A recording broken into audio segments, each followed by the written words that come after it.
Esselamu Aleyküm ve Rahmetullahi ve Berekatuhu. Bütün Müslüman milletine Ramazan bayramı mübarek olsun.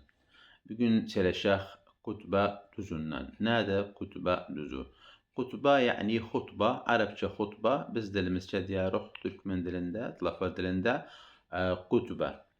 Düzü ne manada? Yani düz yer. Manası olar ardul hutba. Bir başka mustalahı var. Türk fıkıhta diyorlar el musalla. Nerede el musalla? Sünnetten de paha bayram namazı. Eğer Ramazan bayramı ise ev Kurban bayramı ise Müslümanlar çıkardılar bayramda namazların kılırdılar beletten yazda kılırdılar. Yani camilerde kılmazdılar namazların. Açık yer tapardı üzerine bir açık yerde minber kurulurdu. Hatip hutbe verirdi, namaz kılırdı millet dönerdiler bir daha belede. Tlafarda dört mıntıka var idi, dört yer var idi. Diyerdiler kutbe düzü.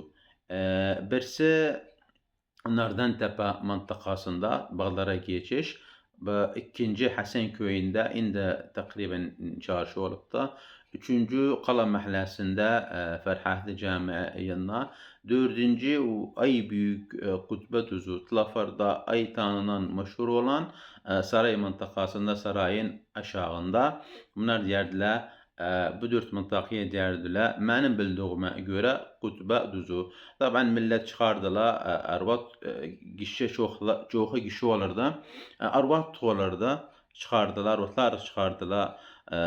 Namaz kılırdılar. Namaz kılandan sonra dönerdiler bir daha işlerine.